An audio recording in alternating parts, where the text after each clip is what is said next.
They tried to make me sign over everything while I was lying unconscious in the ICU. My own son. My daughter-in-law held the pen. I heard it all. I just couldn't move. I raised that boy with every ounce of love I had. And yet there I was, worth more to him asleep than awake. But what they didn't know was I had already decided who would inherit everything.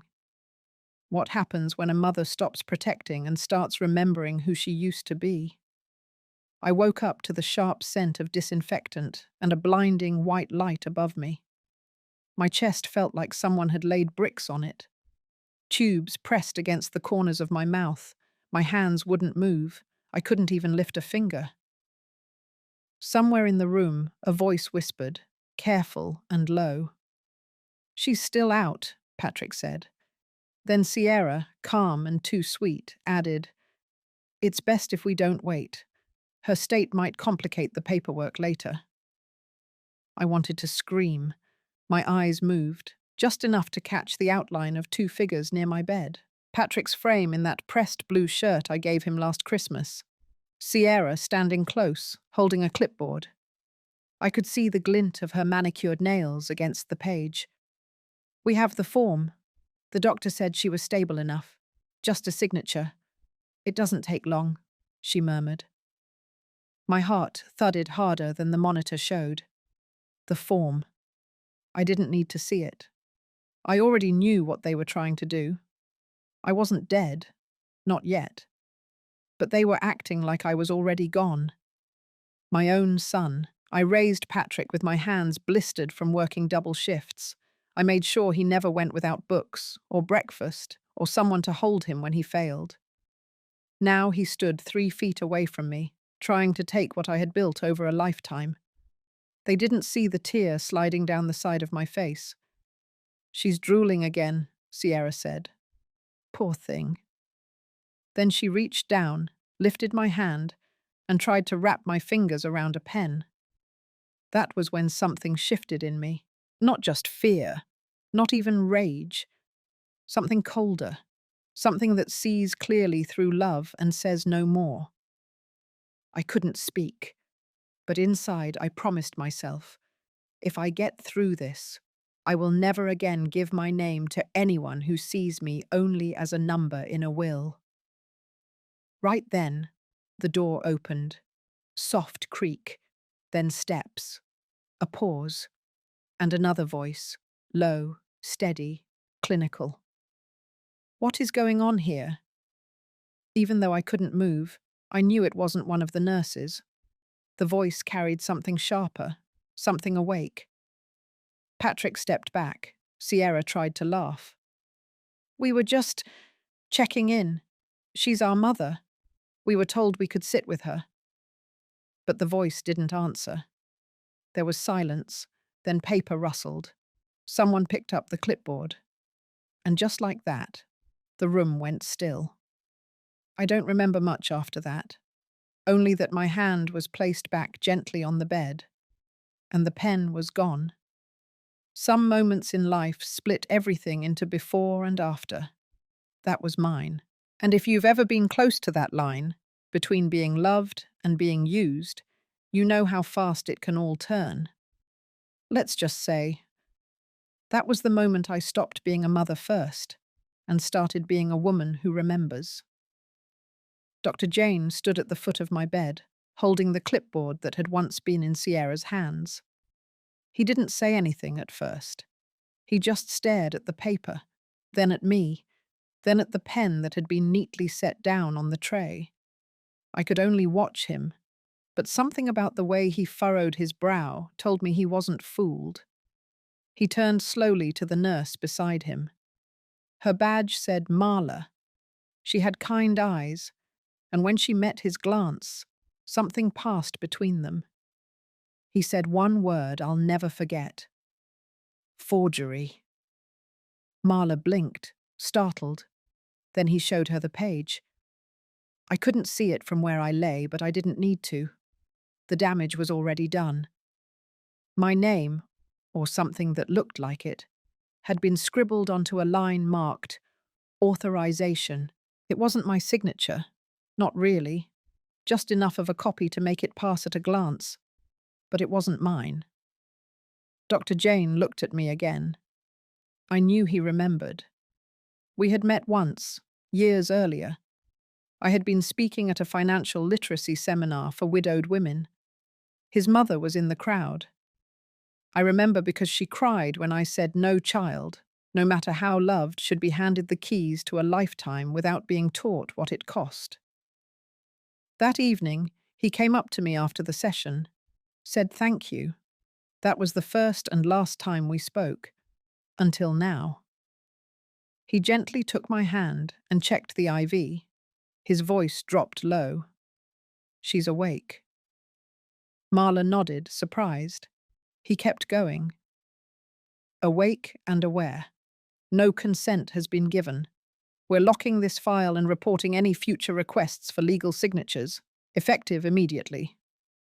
He didn't raise his voice. He didn't accuse anyone. But with each word, the air in the room shifted. Sierra stood frozen. Patrick fumbled for an explanation, but Dr. Jane never looked at them again.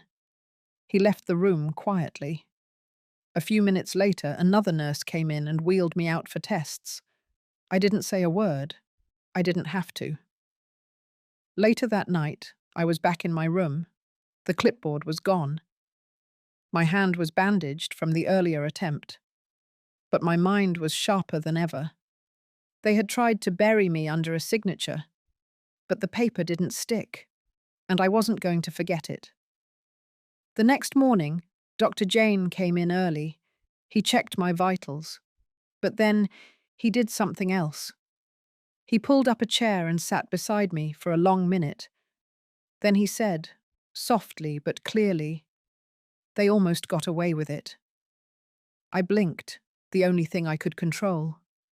"I've seen this before," he continued. "Different names, different faces, same intent."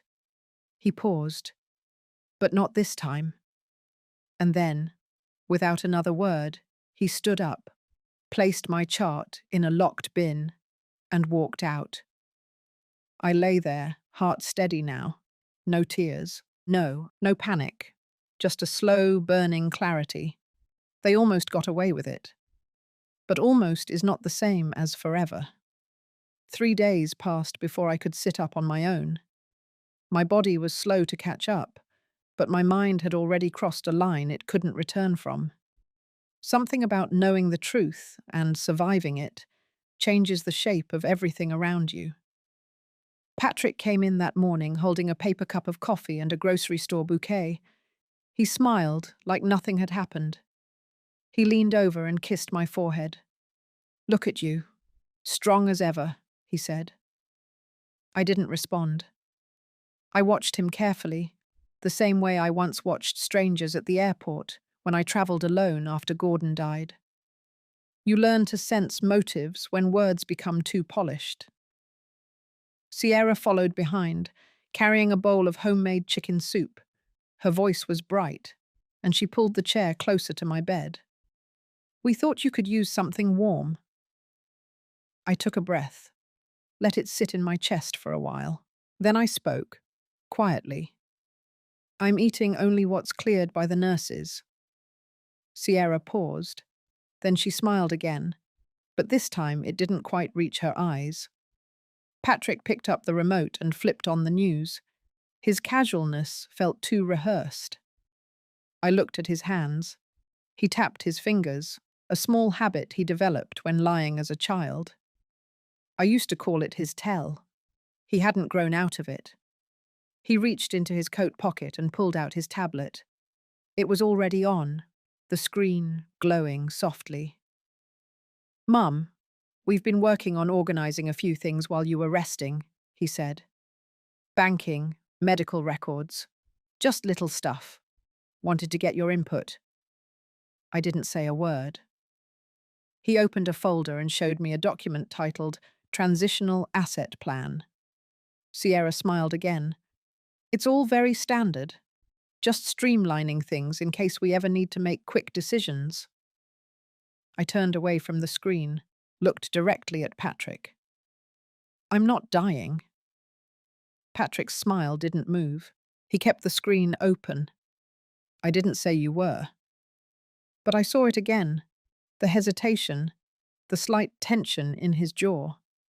He had come in with a plan. A soft one this time. Not forged, not forced. But still, it was a plan. That's when I knew this wasn't over. It was just wearing new clothes. I let my eyes settle on him for a long moment. Then I said what I needed to say. I've learned how to stay quiet, and I've also learned how to protect what matters. He looked up sharply, but I didn't flinch. Sierra adjusted the bowl of soup. The scent of garlic and thyme floated in the air, but I wasn't hungry. They didn't stay long after that. Patrick said he had a call to take. Sierra kissed me on the cheek and whispered that she'd be back tomorrow. When they left, I sat up straighter. I reached for my notebook and wrote one line. They still think I'm weak enough to manipulate. That evening, I asked the nurse to bring me my bag. Inside was my old phone. I charged it slowly and waited for the room to quiet. Then I opened my contacts and scrolled until I found the name of the only lawyer I ever trusted. By morning, I had made the call, and by afternoon, we had a meeting scheduled. This time, I wouldn't wait to be cornered. This time, I would move first. That Friday evening, the hospital halls were quieter than usual. The shift change had just passed, and most of the visitors had already gone home. But Patrick and Sierra came late, too late for it to be a casual drop-in. I could hear the familiar footsteps before I saw them. Patrick always walked with purpose, even when he wasn't sure where he was going. Sierra's voice came next, hushed but firm. I could tell she was coaching him again. When they entered the room, Patrick wore a tight smile. Sierra carried a large envelope, tucked under her arm like it was something delicate. "I hope we're not disturbing," she said softly, glancing at the nurse's station just outside. Patrick pulled up the chair, and they sat close. Too close. "We wanted to bring something for your review," he said, holding the envelope now. He opened it carefully and slid out a new stack of documents. Clean copies, official headers, legal formatting.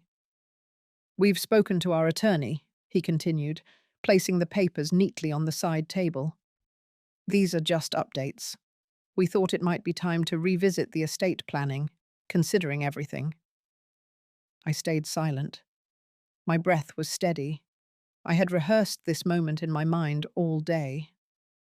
Sierra unfolded the top page and turned it toward me, pointing to a highlighted section. Patrick would be listed as the primary financial executor. You remain the sole owner, of course. But this gives him flexibility if anything sudden happens. They said those words as if they were doing me a favor, as if I hadn't already been through the very thing they were hinting at. Before I could respond, a knock tapped on the doorframe. Then came the sound of soft shoes and a calm voice I'd come to trust. Dr. Jane stepped in, holding my chart.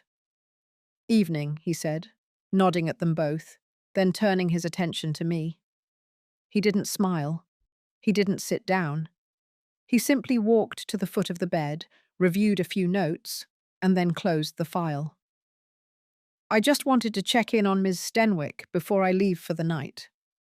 Patrick cleared his throat. "We're just reviewing some paperwork together. All voluntary." Dr. Jane raised an eyebrow slightly, but said nothing. Then he turned to me. "Ms. Stenwick, would you like a moment with your visitors, or would you prefer we wrap this up for today?" I looked at the papers. I looked at my son, then back at Dr. Jane. "I think we're done for today," I said calmly. Sierra hesitated, then began to gather the documents quickly. Patrick looked irritated, but didn't argue. They stood to leave. At the door, Patrick paused.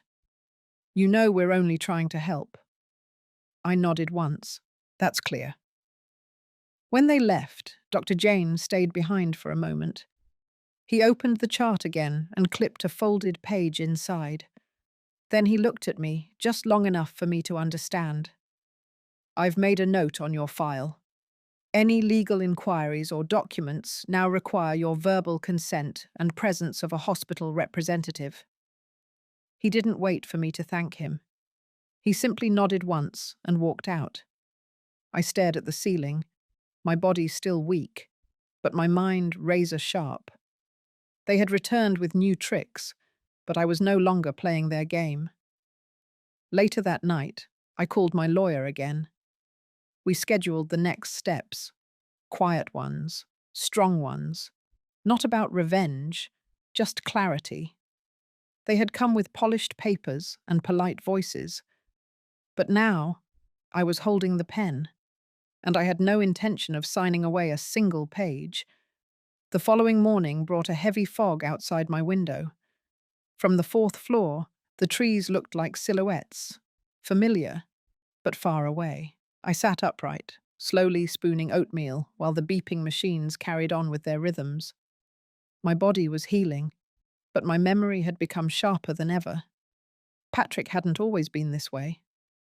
I remembered the boy who used to check if I locked the front door, who held my hand crossing the street long after he was old enough to walk ahead. He wasn't born with calculation in his blood. It arrived later, piece by piece, and I began to see when it had taken full shape. It was after Gordon died. That spring, Patrick helped me manage the estate. Sierra had just started law school. They seemed grateful then, respectful even. But as the months passed, Sierra's suggestions became more frequent. Transfer titles, consolidate accounts, create emergency authorizations. They wrapped every conversation in phrases like planning ahead and easing burdens. I had nodded, half listening, not wanting to believe there was a purpose beneath their polish. At the time, I blamed grief, I thought they were trying to take care of me in their own way. But over time, I noticed the shift. Calls came only before tax deadlines, visits aligned with policy renewals. They asked more about the house than about my health. Sierra's tone changed first, more assertive, less warm. Patrick followed. It wasn't a single event that opened my eyes. It was 1,000 small ones, a forgotten birthday. A phone call cut short when I asked about his job. A Thanksgiving where they left early without helping with dishes. Now, lying in that hospital bed, the mosaic of those moments became clear. Every piece had pointed here. The boy I raised was still there somewhere, but the man who stood beside my bed, paper in hand, wasn't him. Not really. He had learned to calculate value in dollars, not time, and somehow I had become an equation he was trying to simplify. I spent the afternoon sorting through it all in my mind. What had I missed? What had I allowed? And what would I no longer permit? That night, I asked for my notebook again. I made a list, not of assets, not of documents, but of moments, the ones they had missed, the ones they had manipulated, and the ones I would no longer allow them to rewrite. At the top, I wrote, "The past is no longer a place I can live in. It was time to stop revisiting what used to be. It was time to start protecting what still was mine." Before lights out, I spoke quietly to the nurse, requesting my discharge papers be prepared for the following week. My body wasn't fully ready, but my mind was. I would heal better at home, my home, without visitors, without noise. I folded the notebook and placed it back in the drawer. I turned off the television and let the silence settle. There was grief, yes, but not just for what had been done. There was grief for the boy who once sat beside me during storms, terrified of thunder. I had lost that version of him, but I hadn't lost myself. And that, I decided, would be the line I no longer crossed backward. 3 days after I came home from the hospital, I stepped into the den and opened the old filing cabinet where Gordon kept everything. The room smelled of cedar and faint paper dust. It hadn't changed in years. That was the last place I felt like both a wife and a mother. But today, I walked in not as someone's memory, but as someone with a plan. I pulled out the thick beige folder marked Estate 2012 Revision. Paper clipped inside were the will, the house deed, and a printed list of assets we once shared. Some of those accounts no longer existed. Others had grown larger than we ever imagined. But the heart of it was the same: what we built and who we intended to protect. When Patrick helped organize all of this after the funeral, I let him handle too much. I was in a fog, grieving. I hadn't yet learned that grief makes people transparent. You begin to see who leans in with love and who leans in with calculation. I placed the folder on the dining table. Then I picked up the phone and called Margaret, the attorney Gordon and I trusted for years. She was retired now, but still sharp as a tack and just as protective. I told her I needed a full review.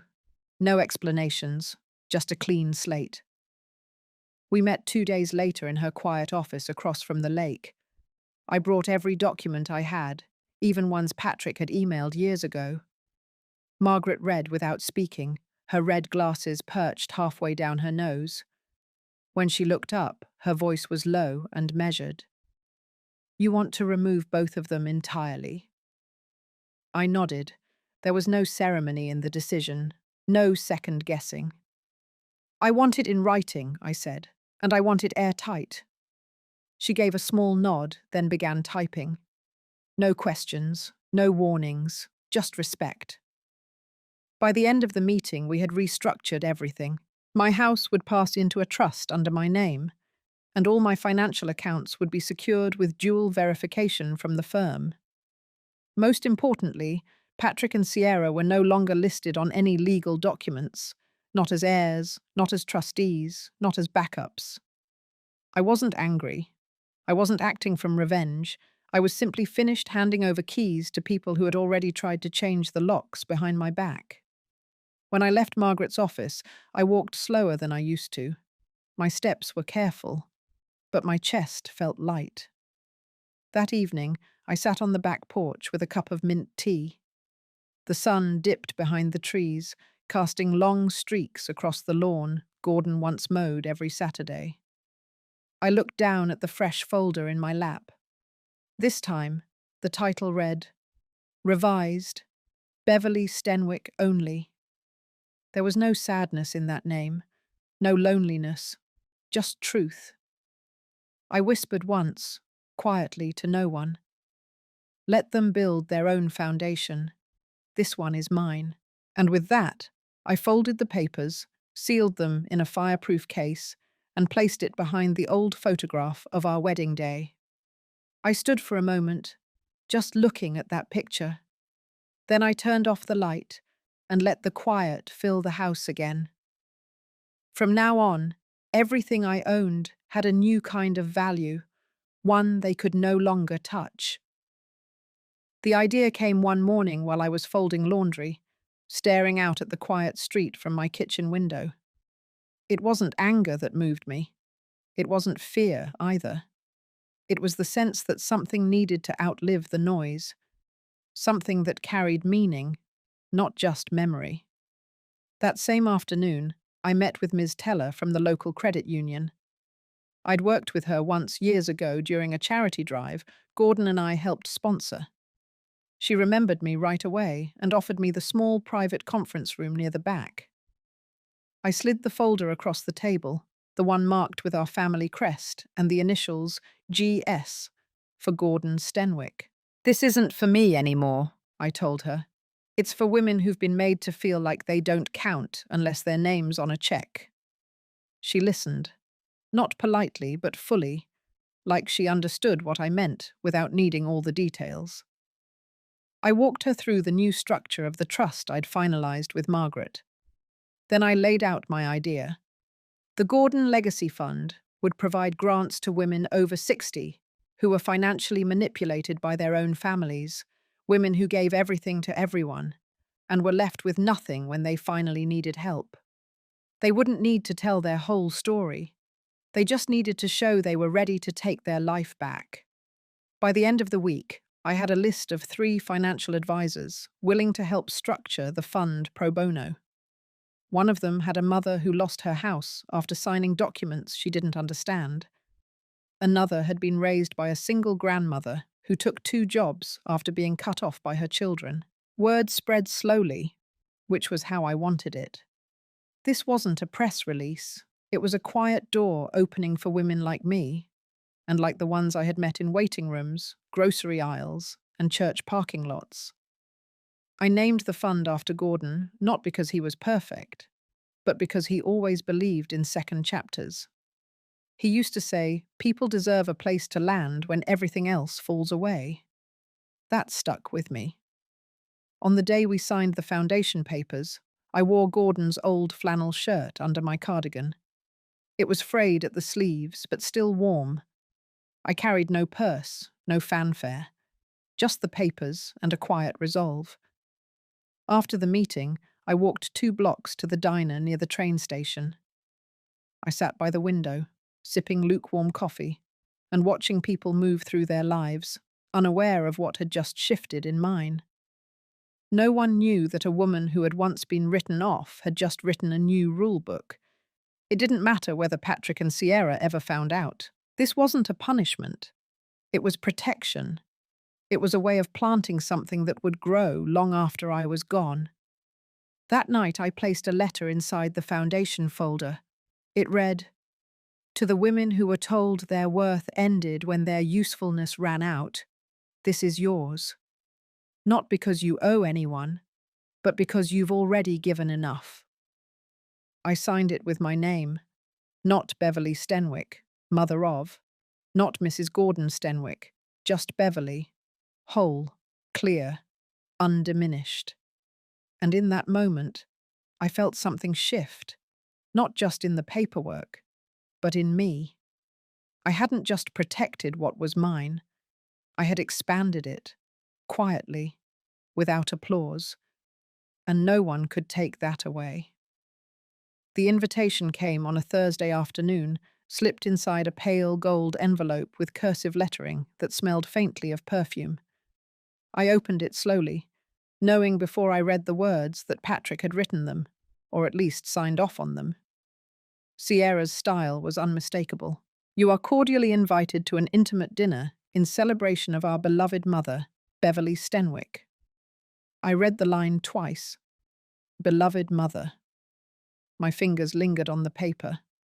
There was a time that phrase would have warmed me. Now it only landed with weight. The dinner was scheduled for Sunday, at their home, just a few miles from mine. It wasn't unusual for families to host small gatherings like this, but I could feel the angle, the timing, the performance dressed up as gratitude. Still, I decided to go. I didn't prepare anything special to wear.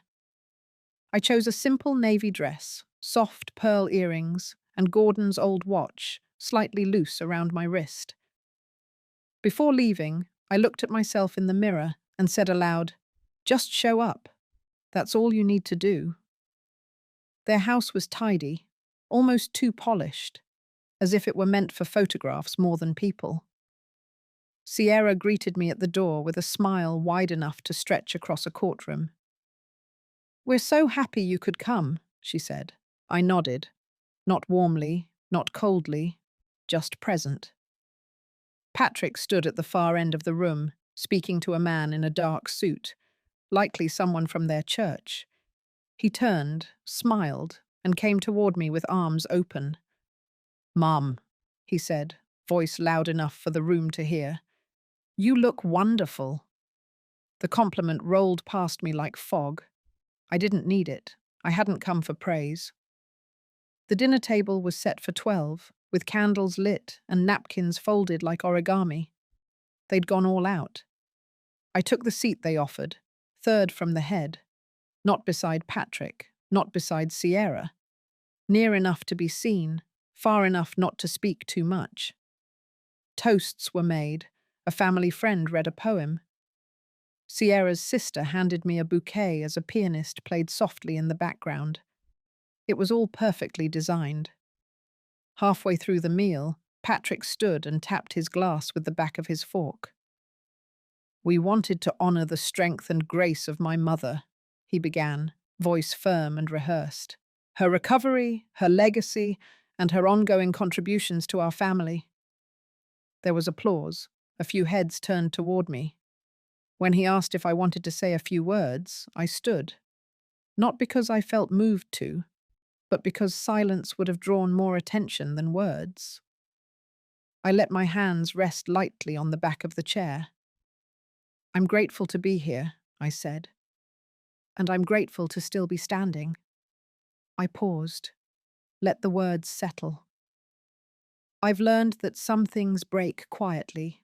Trust, safety, the idea of who someone is.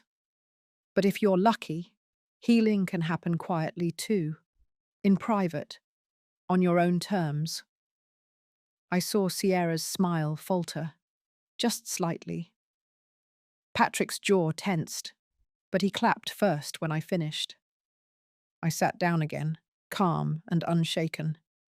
The rest of the night went on like a well-scripted play. I didn't eat much, I didn't linger. When it was time to go, I left with nothing in my hands. No favors, no leftovers, just peace. And when I got home, I placed the invitation in a drawer, beneath the letter I had written to the foundation. 2 versions of my name. One performative, one permanent. I knew which one mattered. On the morning of the first Monday in April, I stepped outside to collect the mail and saw the cream-colored envelope from Langley and Associates, my attorney's firm. I knew what it was before I even opened it. The letterhead was unmistakable, the weight of the paper just a bit heavier than regular stock. Legal formality had a texture all its own. Inside, folded neatly and signed on every page, was the official confirmation that all assets belonging to me had been transferred to the Gordon Legacy Fund. The trust was now irrevocable. It could not be challenged or restructured by outside parties. And most importantly, there were no named heirs. Not Patrick. Not Sierra. No one. My name remained listed as the lifetime administrator, with a board of 3 advisors selected through the credit union. After I passed, the fund would continue to operate, funding women quietly, year by year. It was done. Later that day, Margaret's assistant sent courtesy notification letters to those who had previously been named in older versions of my estate. It was standard procedure, just a formality, they said. But I knew better. The next morning, around 10 a.m., the first call came. My phone lit up with Patrick's name. I didn't answer. An hour later, another call. This time, from Sierra. By the afternoon, I had 3 voicemails, all variants of disbelief and urgency. By Wednesday, a hand-delivered envelope arrived at my door. I opened it slowly and sat down at the kitchen table. It was a letter from Patrick. A full page, handwritten, his penmanship shaky. He wrote that he didn't understand, that this wasn't fair, that he thought I had forgiven him. He said Sierra had cried for hours and that they felt blindsided. He called it cruel. But I noticed something else, too. Nowhere in the letter did he apologize. Not once did he mention what they had done. Not in the ICU. Not in the weeks that followed. Not the trust they violated or the manipulation they used. Just confusion. Just hurt feelings. I folded the letter and placed it in the drawer with the others. Not the one with the foundation documents, the other one. The drawer for things no longer needed to carry. That night, as rain tapped softly on the windows, I sat with a cup of tea and stared at the fireplace. The house was quiet, not empty, just still. And then another envelope arrived the next day. This time, not handwritten, not from Patrick. It was from Langley and Associates again. They had received a formal request from an outside legal firm representing Patrick and Sierra, inquiring about the validity of the revised estate documents. Margaret's office responded with a single-page summary confirming the legality and transparency of every step. It was not aggressive, just final. The silence that followed was louder than any argument could have been. Days passed, then a week. No more calls, no more letters, just absence. The kind of absence that tells you everything has landed exactly where it was meant to. I didn't smile. I didn't cry. I just exhaled. The thing about peace is it rarely arrives with a parade. It slips in quietly after everything has burned down and finds a seat in the ruins you've chosen to rebuild. And so I went about my day. I watered the plants, paid a bill, replied to an old friend's email. And for the first time in a long while, I felt nothing hovering behind me. Not guilt, not obligation, just the solid ground of my own decision. I walked into the community centre just as the sun broke through the grey spring clouds. The windows along the east side lit up with gold, and dust floated in the light like something holy. I had always liked that place, not for its charm, which it didn't have much of, but for its honesty. The floors creaked, the chairs were mismatched, but the women who sat in them came with stories that felt familiar before they ever spoke. I'd been asked to lead a small workshop on financial boundaries, nothing formal, just a circle of women, most of them in their 60s and 70s, some older. A few I recognized from the church, others from the grocery store or library. None of us strangers in business, in the ways that mattered. I opened with a quiet sentence. I said, "We don't have to be anyone's second chance." That was it. And from there, it began. A woman named Lorraine talked about how her son had taken her car without asking and crashed it. Another, named June, said her daughter forged her name on a refinance document. Each story carried its own ache. Some were heavy with betrayal. Others had settled into resignation. I didn't share details of my own, not directly. But when they looked at me, they saw I understood. Not just because I'd studied the systems or helped build programs, but because I had sat in that same confusion, that same shame that felt like you had failed simply by expecting kindness from your own blood.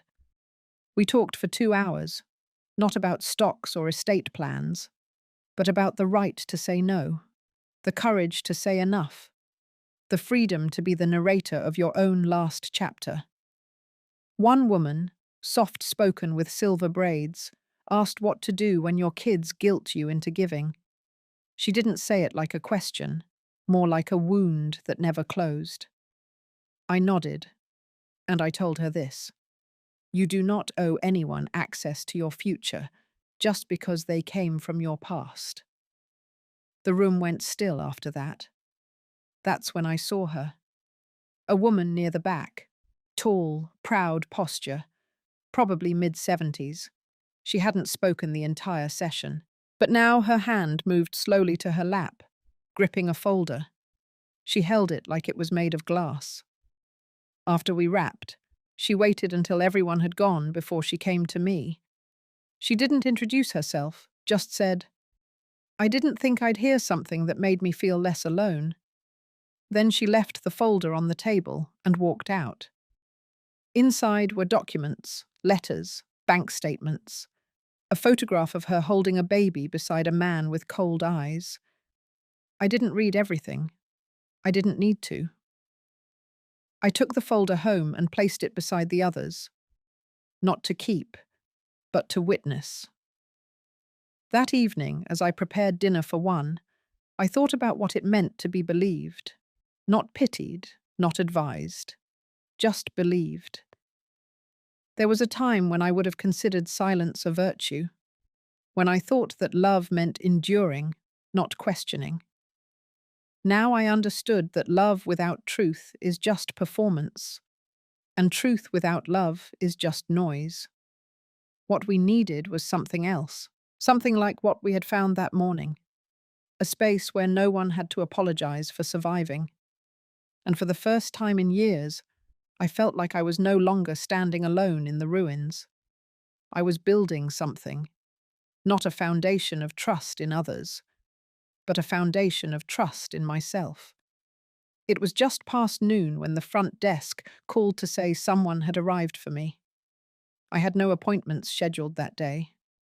My workshop was done, my calendar clear.